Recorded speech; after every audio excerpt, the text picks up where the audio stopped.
Hi everyone, welcome back to my channel. This is Lee on Motivationalee, and today I'm very excited and very honored to interview one of the people that I've just met recently and who has inspired me as well and has given me a lot of learnings in life, motivates me to keep going. Gentlemen, please allow me to welcome Asha Atherton. Yay! Great. Hi Asha, how is it going? Great, and thank you so much for having me on your channel. I'm very blessed to be here. I'm more blessed at the moment. Okay, I'm more blessed. Beautiful. And look at her, she looks amazing. I look like a nanny today, but never mind. Life is beautiful. Thank you. You're all beautiful. Your soul's beautiful. That's all that matters. Thank you. There you go. I've got a bonus today. Right. So I'm sure a lot of you are like thinking, what are you doing together? Why are you doing this? Obviously, we've got one passion and like purpose in life to inspire each one of you. And first up, of course, I'm positive. Asha, please tell us about yourself, a brief background of who you are. Please. Yes. Do the honor. Well, I'll take you back to the very beginning of what set off this journey and led me to this path here. So 4 years ago, I was an elite dressage rider. I was training at a very high level of dressage and riding at an international level on my older horse. And I was training with my younger horse, CC, to qualify for the World Equestrian Games. Wow. Yeah, yes. So I thought I was on the right path in life, but the universe obviously didn't agree with me. And in one of the very cold winter nights in July, and I was training with my dressage horse, she reared up vertically and threw me off her. And I came crashing to the ground, and my weight coming off her back, she lost her balance and her back legs gave way and she come crashing down on top of me, all 600 kilos. She was a big girl. And then I managed, it's like that adrenaline phase, and I pushed her forward and to the right hand side so she didn't come on top of me and completely crush me. But she did a lot of damage to my pelvis. So when she rolled off me, adrenaline meant that I could get over onto my tummy and army crawl out of the way. Both my legs were lifeless at the time. And I feel the pain now. Dragged them through the sand and collapsed a few meters away. And the pain that engulfed me, words cannot explain it. And life went still for a moment. I thought, I've broken my spine. This is it. I'm done.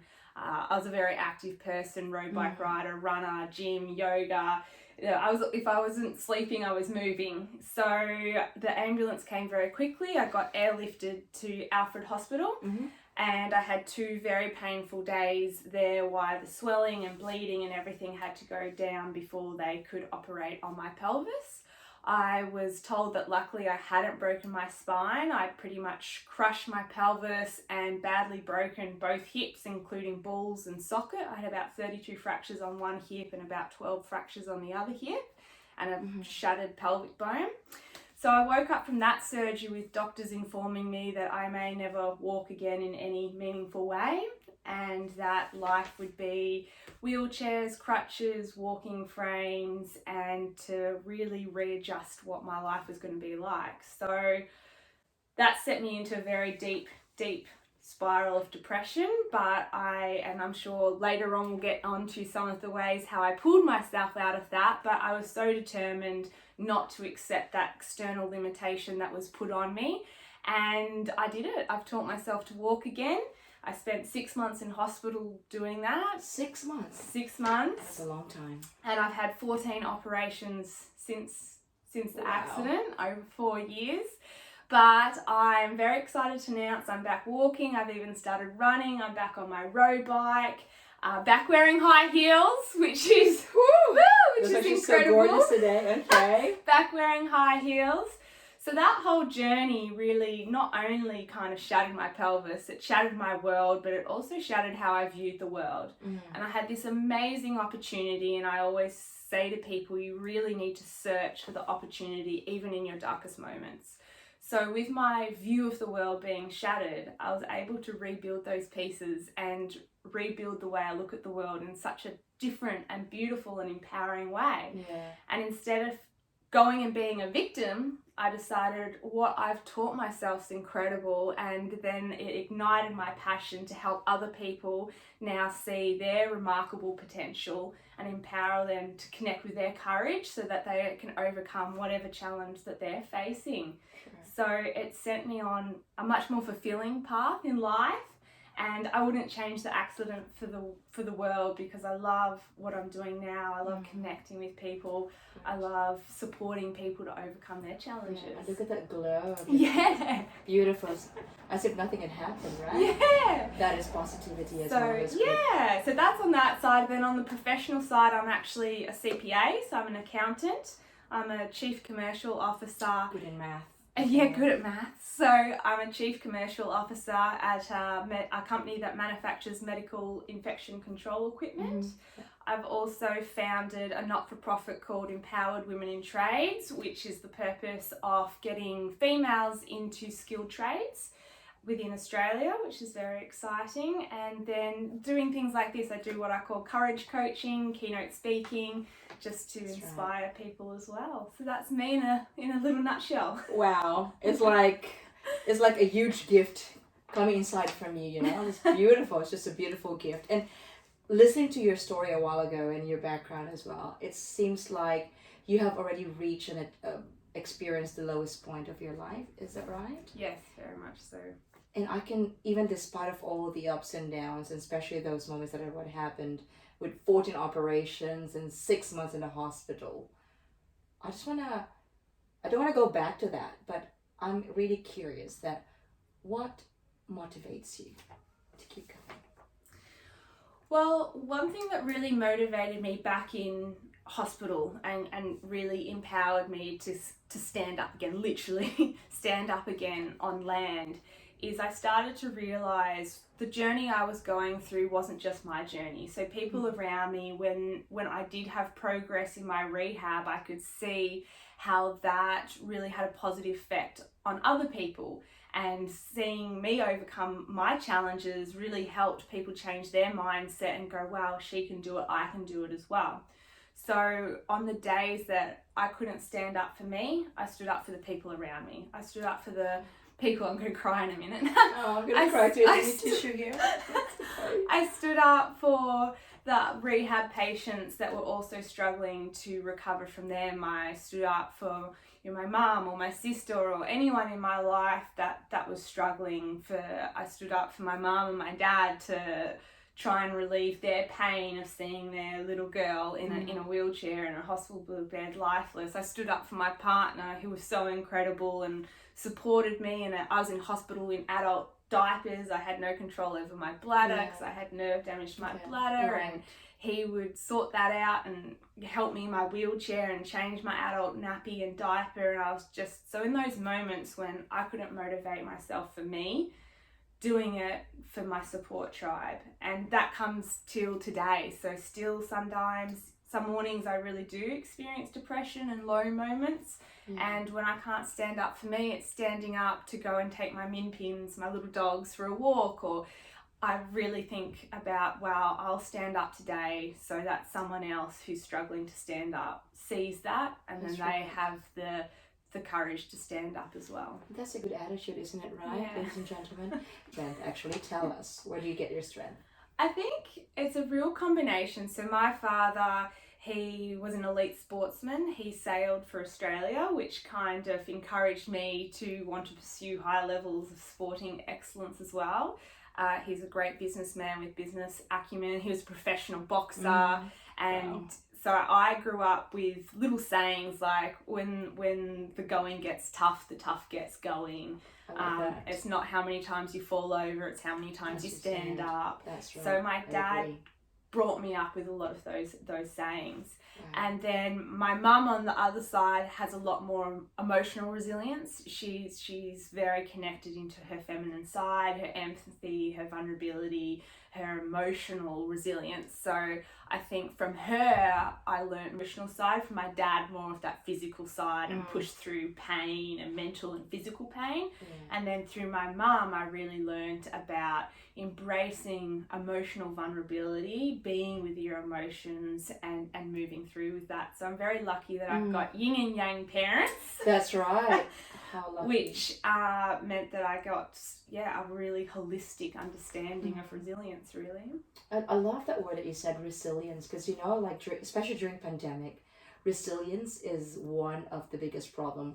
Whatever age they are, or, they are at the moment, it's still, some of them, they feel like they're sinking. Yep. And they really struggle to stand back. But look at you. How old are you? I'm 33.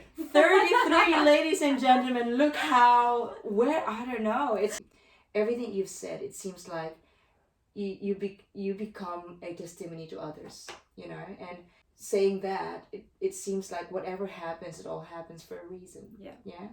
And you have really gave and radiate that strength to other people, especially those who have already experienced whatever it is, maybe physical pain, emotional pain. Now, I would like to ask you, despite of all the things that have happened, okay, I just want to ask you, what was or what is still your biggest dream? Yes. Oh, so it's hard to put it down to one dream. You've got lots, right? I've got lots of dreams, of lots of little silo ones. So I think starting with the sporting and physical dreams, I am determined to do a triathlon, which is run, swim and ride. Can't even do so it.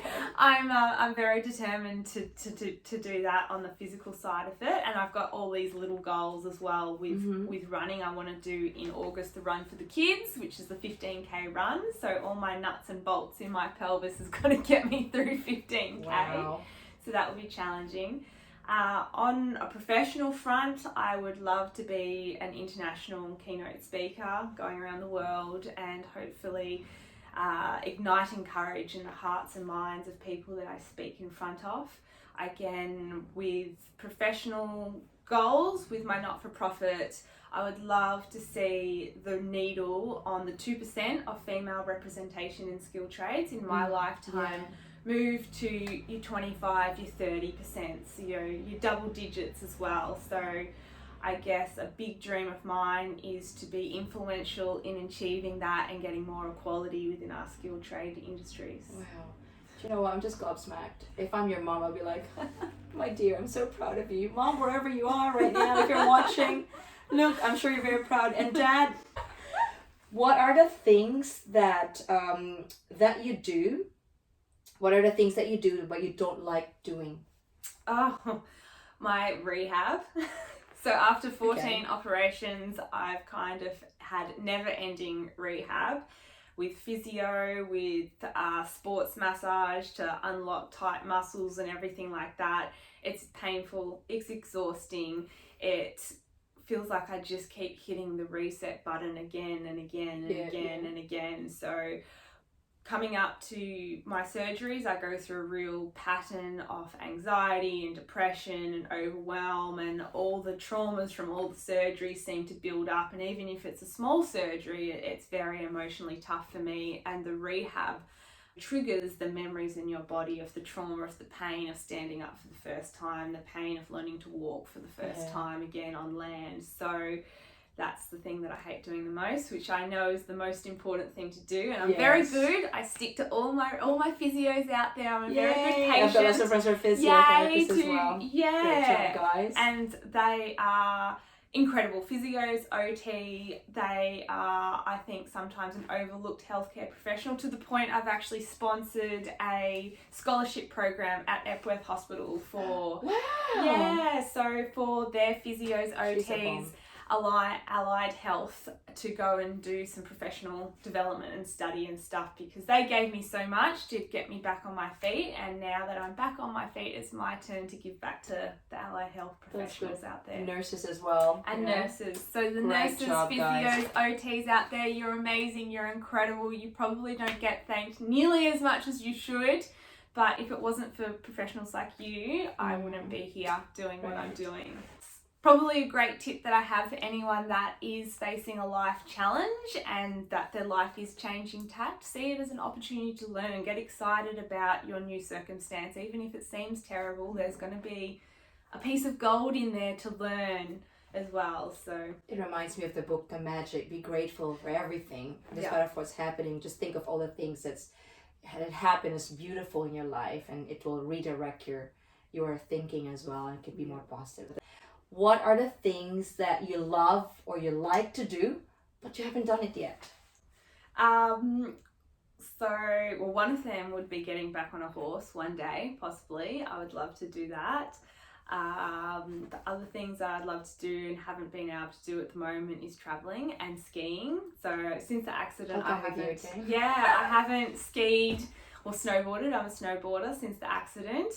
So that's something that I haven't done and is on the to-do list. Maybe, hopefully by the end of this year. Hopefully. Or early next year, you'll never know. I'll come with you, but I'll just take a photo, okay? We'll go to Japan. We'll go to Japan. Let's go to Japan. February is good in Japan, yeah, right? Exactly. It's really good. But I'll just watch you. Because I don't ski. I don't do anything. I just eat, okay? I just got my hands, but anyways. You can be by the fire with a nice glass of red wine or something. That's even better. Let's do that. I can do that for you as well. Now, if you are, this is another question. What are the recent accomplishments that made you feel proud and successful?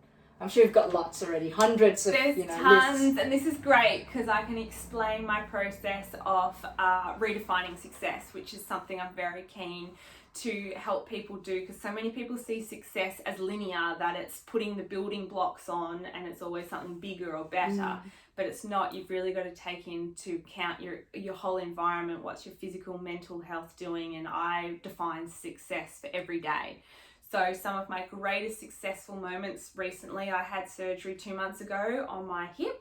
So the greatest success was standing up post that surgery and being able to do a few little shuffle walks on this big walking frame thing that I did, and kind of walk from the bed 5 paces and come back to the bed was an incredible success and achievement. Then last week, a great success was getting back on my road bike since for the 2 months since the surgery. So we got back on the road bike and did like a 20k bike ride, which I feel ashamed of myself, which was great. And then another recent really exciting success is I got into Melbourne Uni to do a Masters of Applied Positive Psychology. You're kidding me? Wow! Woo! So I'm really excited about that. I don't know what else are you going to do. Gosh, you're so blessed, and I'm very blessed, and keep going. Keep going, girl. Go. What is the one goal that you have achieved, or maybe you have it, or you're going to achieve, and if that will happen, everything else will be easier or unnecessary? So I think that goal would be becoming the master of my own self-doubt. So like so many people out there, especially a lot of women, I suffer with imposter syndrome just as anyone. So sometimes even before my keynote speaking, I'm like, what right do I have to be on this stage and speaking? And I have to go through a lot of mental exercises to get over that self-doubt, that imposter syndrome and things like that. And I'm getting better, but I definitely haven't become the master of it. It still often is the master of me, and I have to push really, really hard to get over that mental block that's in there. So I think once I can become the master of my own self-doubt, that will really poof. Is it like a limiting belief kind of? Yeah, I think almost it's like that limiting belief. It's just internal alignment, one of the internal alignments. Yeah, barriers. Barriers, and that little negative Miss Nellie can kind of catch. Yeah, I know, negative Miss Nellie over there. Sorry, everyone that's called Nellie over there. Beautiful name. Nellies are beautiful. Yeah. But it can catch you by surprise sometimes and kind of creep up on you.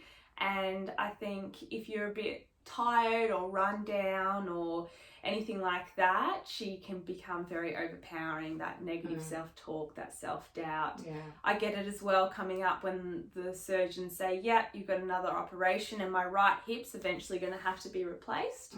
So I think she really comes to the stage loud then with the whole, you're not going to be able to run again, you're not going to be able to do this, just give up now. Especially in the rehab or building up my fitness before an operation, she's really like, why bother running? Why bother getting fit? You're just going to have another surgery. You're going to be back in bed. True. So that's a very exhausting cycle to be in, to combat those thoughts. So I think I'm very focused on becoming a master of that. That's good. Limiting belief. Yeah. What sort of like proven strategy or strategies that you will be doing, or they'll be in plan as well, in order for you to combat that internal alignment or other barriers in life? Well, being an accountant, I like facts, figures and numbers. So I have what's called my success list. So I've got about 100 things that I've done well, whether that's standing up or getting a good grade at uni or whatever it is. I have a success diary and I write those things down. So when that kind of self-doubt, imposter syndrome really starts taking over, I go back to the evidence. I go back to the factual things that I have done well and prove to my brain, hey, you've achieved so much already. You've done great things. You've already done this. You've done a keynote speaking before. All these great things that when that negative self-doubt takes main stage, it can really drown that out. And fear is a little man or a little woman that casts a very big shadow. So I think I think that's what you've got to understand. I also question, I'm like, where is this fear coming from? Where is this self-doubt coming from? Is it mine, or is it someone sowed that seed into me? Did someone once say to me, why would you be a keynote speaker? You've got nothing worth saying, which someone did say that to me. So when that self-doubt comes, I really do an investigation. Is it my self-doubt? Is it something that someone's put a seed in my mind? Is it society's expectation? Like, I work in manufacturing, a non-female dominated environment. Sometimes I feel sitting around a table of 10 males, I look around going, gosh, do I belong in this room? But is that my self-doubt, or is that society's expectations that a female shouldn't be in these industries? Is that years and years and years of gender stereotyping that's putting that seed in my head? And if it's an external seed that's been planted, I just throw that seed out and go, hey, this is not you. This is all this stuff over here. So I just rip that little weed out of my head and throw it out. The internal self-doubt that's bred from within, that's a lot harder to come over. And then I'll actually write them down. So I've got a little book of what's my homegrown self-doubts. And I really focus on, again, building up successes that are really connected to that self-doubt, so I can overpower the positive with the negative. So there might be one negative and I'm building up 5, 10, 20, 30 wins that override that negative. Wow. It seems like you've got a navigator in your brain and in your heart. You're trying to reroute everything, redivert, so that you can focus on your goal. Focus on your vision, ladies and gentlemen, right? And say, committed to your goal, but flexible in your approach. Yes, definitely. Otherwise, you won't be able to if you're fixated. What a great sort of like words of wisdom from Hasha. 33 years old, ladies and gentlemen. Let's say you're a 50-year-old right now, okay? A 50-year-old Hasha. If you're going to talk to a 33-year-old Hasha, what is that good advice? Or what are those good advice, whatever it is? What could it be? The advice would be, have courage to be vulnerable, have courage to lead with empathy, have courage to be yourself. Now we're the right time.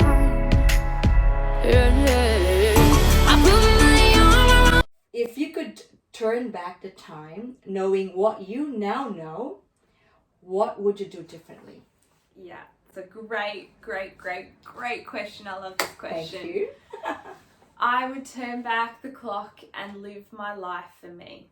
So for a long time, and I'm only 33, but still for a long time, I worked towards what I now realise is achieving other people's goals, other people's dreams and visions for me, all meaning well. And I think, again, society's goals and visions for what a female that went to a private school should do, go to uni, do this, do that. I think the world creates a little box and we try and operate in this box, and then the accident shattered that box as well, and I've slowly started to rebuild my life for me. But knowing what I know now, I wish I went back and was living life for my versions of success, my goals, my dreams, my aspirations, and taking advice from other people, but letting that advice be a trigger for thought and analysing, not just blindly following other people's advice. Wow, thank you for that. Whew. Okay, I don't want to end this conversation because we can talk all day, guys. Okay. Now, what is that, or if you're given the chance to write a book, what would it be? So the title of the book would be Have the Courage to Fail. So, wow. Yeah. Courage to fail. And the background behind that is, before my accident and being an academic, failing was a very, very scary thing. And schools teach us that as well. Failing at school or a subject, you get held back in a grade, or you get sat down with the teachers and parents and all discuss about your grades and everything. So we get so scared to fail. But then when I was learning to walk again at hospital, through every failed step I took, I learned something new. I learned a new way how to move my body, because I got quite a lot of bad nerve damage to my right leg. So I had to learn how to walk without much sensation in my right leg. So I had to fail again and again and again, and fall over again and again and again. Now my mindset, from being so fearful of failure, I've realised that failing is the steps you take on the road to success. I believe in that. Yeah. So I'm very much about changing that mindset of failure, letting people realize, like, doubt kills more dreams than failing ever will. And some of the greatest successes came out of failure, like post-it notes. I love post-it notes. Yes. That was from a failed success. Cornflakes, so many things in our life. Penicillin is all from failing. So the title would definitely be Have the Courage to Fail, so that you can succeed. Sure, and such a beautiful book, and I'll be the first one to buy it. Thank with you. your message on that. Yeah. Yes, let's do that. Okay. Definitely. And when it happens, we'll have to have another interview as well, so we can promote it, and everyone in the world will buy that, even through ebook, right? Yes. You can do that. So great. Yeah, I do have an ebook coming out soon, actually. What is it? Tell them about that.